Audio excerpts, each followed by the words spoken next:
O que Pode que ou não pode? Não, o que não pode viajar a uma velocidade mais rápida da luz?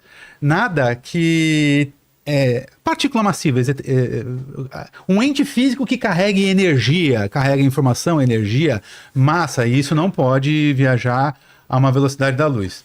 A velocidade da luz. Agora existem situações muito específicas onde você tem sistemas que não estão carregando propriamente o que a gente pode considerar como sendo informação, que sim, que se propagam a velocidades maiores do que a da luz. Eu vou citar um exemplo que já buga um pouco a cabeça das pessoas, o próprio universo, a própria expansão do universo. O universo, ele em si já se expande a uma velocidade maior que a da pessoa, mas como assim ele se expande? Não existe informação sendo carregada ali, é simplesmente espaço e tempo sendo criado. Mas se o universo é tudo, como ele se expande se ele é tudo? Como que ele se expande? Se o universo é tudo, como ele se expande? Ele cria mais tudo. Então, mas da onde? Aquele espaço, existia um espaço vazio para ele aumentar? Não existe nada. Não existe nada. É tão difícil. Isso é muito difícil, bugamente. A nossa cabeça ela é muito limitada, né? A nossa cabeça ela é muito limitada. Tipo, a gente não consegue ter uma noção do que é infinito. Pensa no que é infinito, porque a gente sempre tem que pensar assim, tipo, não, uma hora tem que acabar, não é possível, tem que ter um fim. A gente não, ao mesmo tempo que a gente não consegue pensar que algo tem que ser no infinito, a gente também não consegue pensar em limites. Tipo, se eu imponho um limite, a gente sempre fala, mas e o depois? Como a gente fala em origem do universo. O pessoal fala, não, o universo se originou, o espaço e o tempo se originou num determinado Big Bang. Mas e antes? Não tem antes. Não existe, é uma pergunta que não faz sentido, porque espaço, tempo...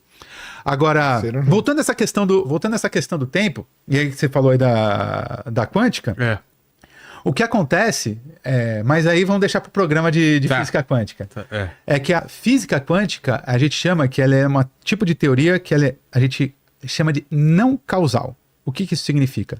Ela caga para as leis da relatividade restrita. Tá? O que significa ser não causal? Vamos explicar aqui o que significa. Então, como você falou, eu posso ter duas partículas que estão a uma distância absolutamente absurdas, só que elas estão emparelhadas. A gente diz emparelhadas, entrelaçadas. Enfim, elas estão entrelaçadas. Se eu mudo aqui, se eu faço uma observação aqui do estado físico de uma, automaticamente já sei a da outra, como se ambas tivessem trocado. Como que ela esteja 40 mil anos-luz. Isso na física quântica é permitido.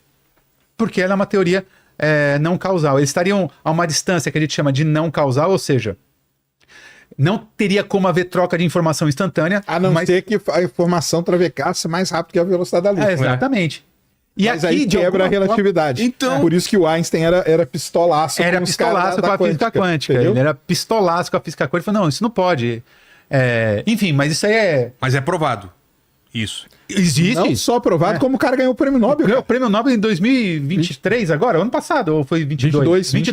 Ganhou o prêmio Nobel em 22. Foi pelo emaranhamento quântico. Isso aí chama-se emaranhamento quântico. O cara fez o prêmio Nobel hoje é a parte teórica e a parte experimental. A teoria estava pronta, fizeram o experimento onde eles demonstraram isso. E aí veio toda a lança lá do Einstein, voltou e tal, que aí, ó, não sei o quê, mas é isso aí, cara, é a física. Tem muita coisa ainda pra gente descobrir, cara, tem muita coisa. Imagina.